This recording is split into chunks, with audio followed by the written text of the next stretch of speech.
Good afternoon, children. This is 9th class, and today we are going to discuss class 9th topic, connective tissue.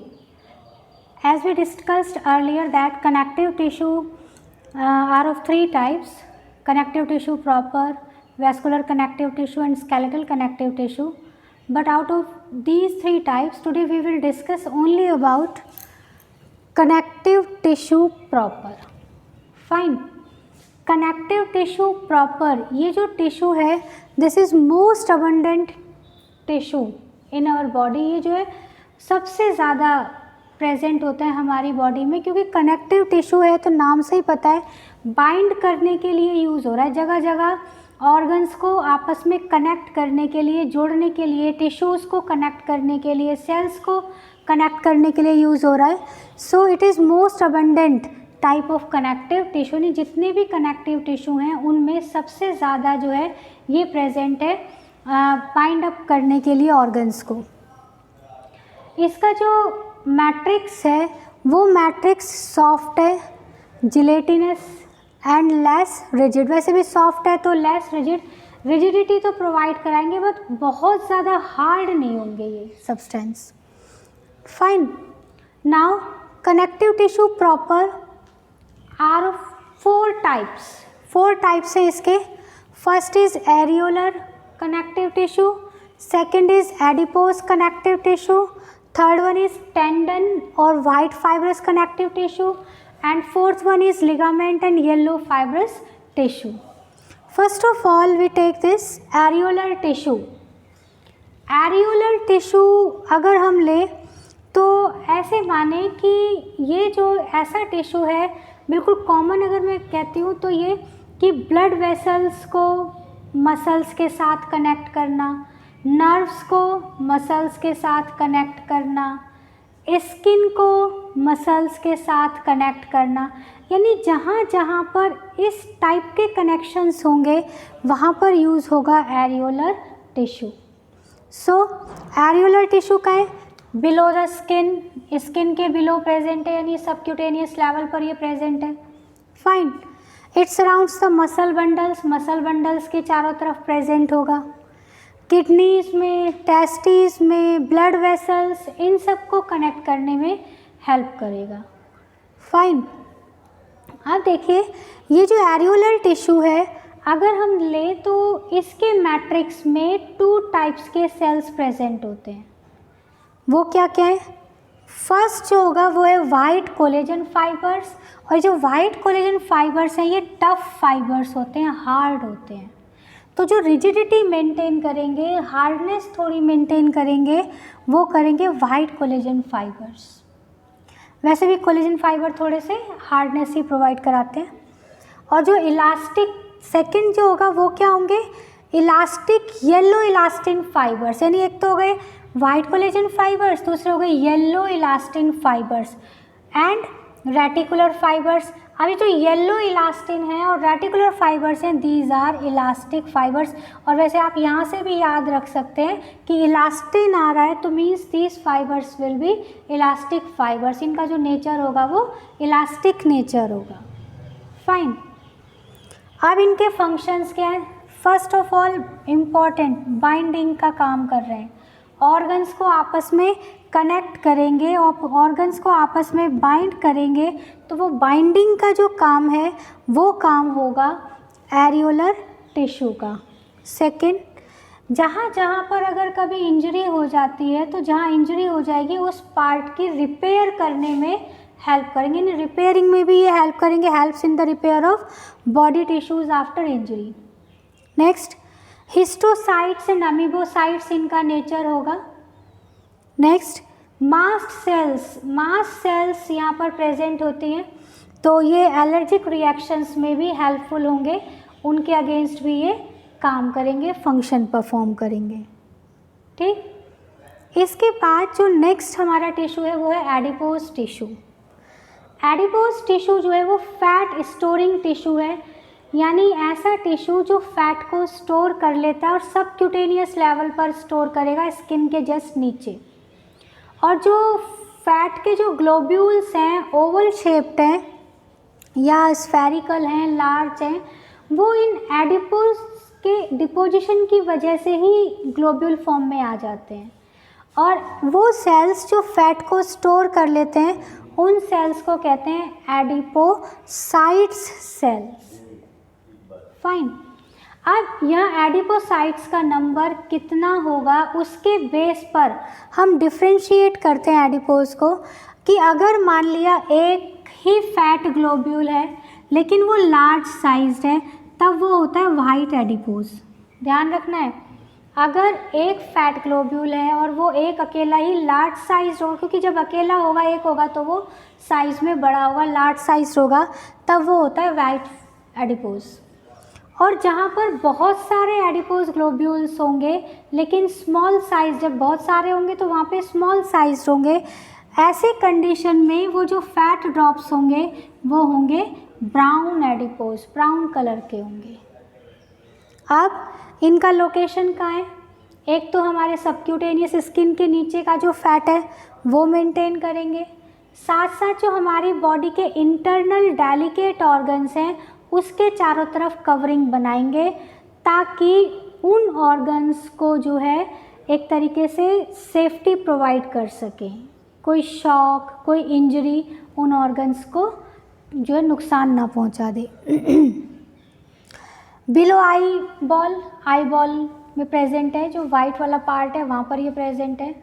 इसके अलावा ये क्योंकि skin के नीचे fat store कर रहा है तो बॉडी को एक शेप भी प्रोवाइड कराता है, जो बॉडी की शेप मेंटेन होगी वो इस एडिपोज टिश्यू की वजह से ही मेंटेन होगी। और इंसुलेशन का भी काम करते हैं, ये इंसुलेशन भी प्रोवाइड कराते हैं। फाइन। अब देखिए और कहाँ प्रेजेंट है ये देखिए हम्प ऑफ कैमल। हर किसी ने कैमल का हम्प देखा होगा, जो हम्प ऑफ कैमल है वो एडिपोज टिश्यू का ही बना होता है और वहाँ पर जो फैट स्टोर है। आप एक बात बता दूँ, हम कहते हैं कि जो कैमल है वो डेजर्ट में रह सकता है, बहुत कम पानी पीता है और उसका जो है एक बार पानी पी ले तो उसके बाद वो एक हफ्ते तक बिना पानी पिए वो रह सकता है। और जो ऑक्सीजन है वो धीरे धीरे जब पानी नहीं पी रहा तो एनर्जी लेवल कैसे मेंटेन हो रहा है, ऑक्सीजन जो है डेजर्ट में उसको मिल रही है प्रॉपर, लेकिन एनर्जी लेवल कैसे मेंटेन कर रहा है, उस पानी कहाँ से आ रहा है वो पानी। जब उसने तो एक ही हफ्ता पानी पिया था, मतलब एक हफ्ते पहले उसने पानी पिया था, उसके बाद वो पानी की डिमांड नहीं कर रहा, तो वो पानी की पूर्ति कैसे हो रही है।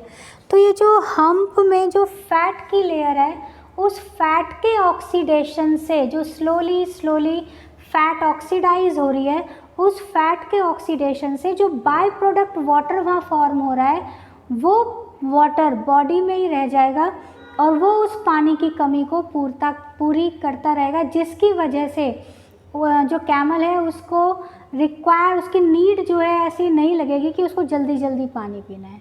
इसीलिए वो पानी जो है कभी 4 दिन बाद, 5 दिन बाद, 1 हफ्ते बाद भी अगर पानी पिलाओगे तो कैमल का काम चलता रहता है। ब्लबर्स ऑफ वेल के जो ब्लबर्स हैं वहाँ पर भी एडिपोसाइट्स प्रेजेंट होते हैं, एडिपोज टिश्यू प्रेजेंट होते हैं, इसीलिए वो जो है एक बिल्कुल फ्लैशी पार्ट होता है बिल्कुल। फंक्शंस देखिए, अब क्योंकि हम कह रहे हैं फैट स्टोरिंग टिश्यू है तो प्राइमरी फंक्शन इसका यही हो गया, it stores fat, acts as insulator का काम करता है, हीट एब्जॉर्बर का काम करता है ये, और हीट को जो है रिलीज़ भी नहीं होने देता बॉडी से जल्दी, एंड शॉक एब्जॉर्बर, जो डेलिकेट ऑर्गन्स हैं उनके चारों तरफ कवरिंग बना लेते हैं, एडिपोज टिश्यू जो है इकट्ठा हो जाएगा और जो शॉक इंजरीज वगैरह हैं उसको एब्जॉर्ब कर लेता है, जिसकी वजह से जो डेलिकेट ऑर्गन्स हैं उनको नुकसान नहीं होता। थर्ड, टेंडन और वाइट फाइब्रस टिश्यू। टेंडन जो है ये कनेक्टिव टिश्यू है, लेकिन किस टाइप का है, ये एक तो डेंस है, फाइब्रस है, दूसरा it is present in the form of sheets. और क्या होगा कि इसके मैट्रिक्स में कोलेजन फाइबर्स के पैरेलल बंडल्स प्रेजेंट होते हैं और वो पैरेलल बंडल्स जब एक साथ बाइंड अप होते हैं तब उसी को हम कहते हैं टेंडन और वाइट फाइब्रस कनेक्टिव टिश्यू। ध्यान रखना, टेंडन को ही कहेंगे वाइट फाइब्रस कनेक्टिव टिश्यू। ये जो टेंडन है, इसका काम है एक तो स्ट्रेंथ प्रोवाइड कराएगा, साथ साथ ये फ्लेक्सिबिलिटी भी प्रोवाइड कराता है। मीन्स टेंडन का काम क्या होता है, टेंडन मसल से मसल को अटैच करेगा, तो मसल से मसल को जब अटैच कर रहा है तो वहाँ पर वो क्या करेगा, थोड़ी हार्डनेस भी करेगा, थोड़ा रिजिडिटी भी प्रोवाइड कराएगा, स्ट्रेंथ भी प्रोवाइड कराएगा, ताकि वो जो कनेक्शन है वो मजबूत रहे। लेकिन मसल टू मसल कनेक्ट कर रहा है तो इतनी ज़्यादा रिजिडिटी भी ना हो कि मस्कुलर मूवमेंट्स ही प्रॉपर ना हो सके। तो इसलिए क्या होगा कि provide strength but limited flexibility भी प्रोवाइड कराएगा। फाइन, फंक्शंस देखिए, एक तो ये क्या, covering of bones and cartilage, यानी बोन्स एंड कार्टिलेजेस की जो कवरिंग्स हैं वो टेंडन की बनी होती है। दूसरा, ब्रेन और स्पाइनल कॉर्ड की जो मेम्ब्रेन है ड्यूरामेटर, वहाँ पर ये प्रेजेंट है। थर्ड, सबसे इम्पॉर्टेंट, जहाँ से क्वेश्चन सबसे ज़्यादा आते हैं, मसल टू मसल अटैचमेंट, एक मसल दूसरे मसल्स के साथ जो अटैच होती है वो टेंडन है। इसका मतलब मस्कुलर मूवमेंट के लिए काफ़ी इम्पॉर्टेंट है ये। नेक्स्ट देखिए, लिगामेंट। लिगामेंट में क्या होगा, लिगामेंट जो है वो येलो फाइब्रस टिश्यू है। जो लिगामेंट है वो क्या है, येलो फाइब्रस टिश्यू होंगे, और ये जो लिगामेंट्स हैं इलास्टिक है, येलो फाइबर्स हैं, और इलास्टिक येलो फाइबर्स का पूरा एक नेटवर्क सा बना रहेगा मैट्रिक्स में, जिसकी वजह से ये कनेक्ट कर पाएंगे पार्ट्स को। हाईली इलास्टिक है, वैसे इलास्टिक यहाँ से आएगा, इलास्टिक है ये, तो साथ साथ इलास्टिसिटी इनकी काफ़ी ज़्यादा होती है, तो हाईली इलास्टिक फाइबर्स हैं। एंड दीज फाइबर्स अगर हम यहाँ पर ले are present in the form of bundles, और ये जो बंडल्स की फॉर्म में प्रेजेंट होते हैं उन बंडल्स को ही कहते हैं हम लिगामेंट्स। और इसका जो प्राइमरी फंक्शन है वो क्या है, they attach, help in the attachment of bones to muscles, ये बोन्स को मसल से कनेक्ट करेंगे। उसके अलावा ये ब्लड वेसल्स और आर्टरीज़ की, ब्रांकियोल्स की, इन सब की कवरिंग मेंटेन करेंगे।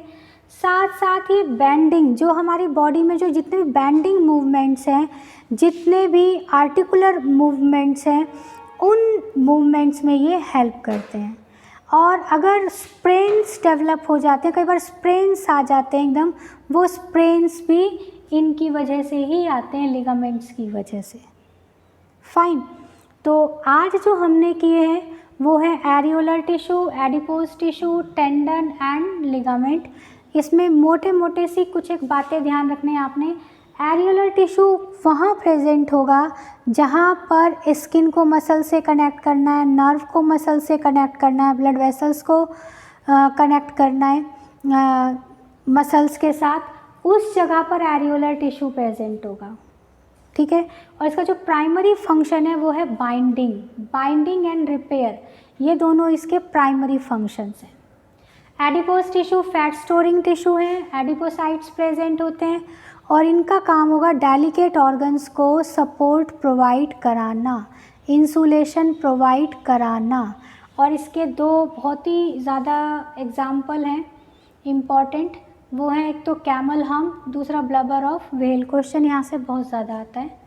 Third, tendon white fibrous tissue. ये जो टेंडन वाइट फाइब्रस टिश्यू है ये वो टिश्यू है, इसका ध्यान आप रखेंगे कि बोन अगर हम इसको लें तो ये मसल टू मसल कनेक्ट करेगा, एम टू एम यानी मसल टू मसल को कनेक्ट करेगा। और जो फोर्थ है लिगामेंट, ये बोन्स से मसल को अटैच करेगा। फाइन, आज हमने अपने इस वीडियो में कवर किए हैं connective tissue proper. I hope आपको समझ में आ गए होंगे इनकी प्रॉपर्टीज़ क्या हैं, इनकी लोकेशन क्या है, फंक्शन क्या है, और यहीं से सबसे ज़्यादा क्वेश्चन आता है इनके लोकेशन एंड इनके फंक्शन से रिलेटेड। क्लियर? तो आई होप आपको समझ में आ गए होंगे। फिर भी अगर किसी की कोई क्वेरी है तो वो कमेंट बॉक्स में लिख दें, एंड चैनल को सब्सक्राइब करना ना भूलें। विवरा क्लासेस को आप सब्सक्राइब कर लें, साथ साथ कमेंट करें, शेयर करें और लाइक करें। And please take a screenshot of this part, please.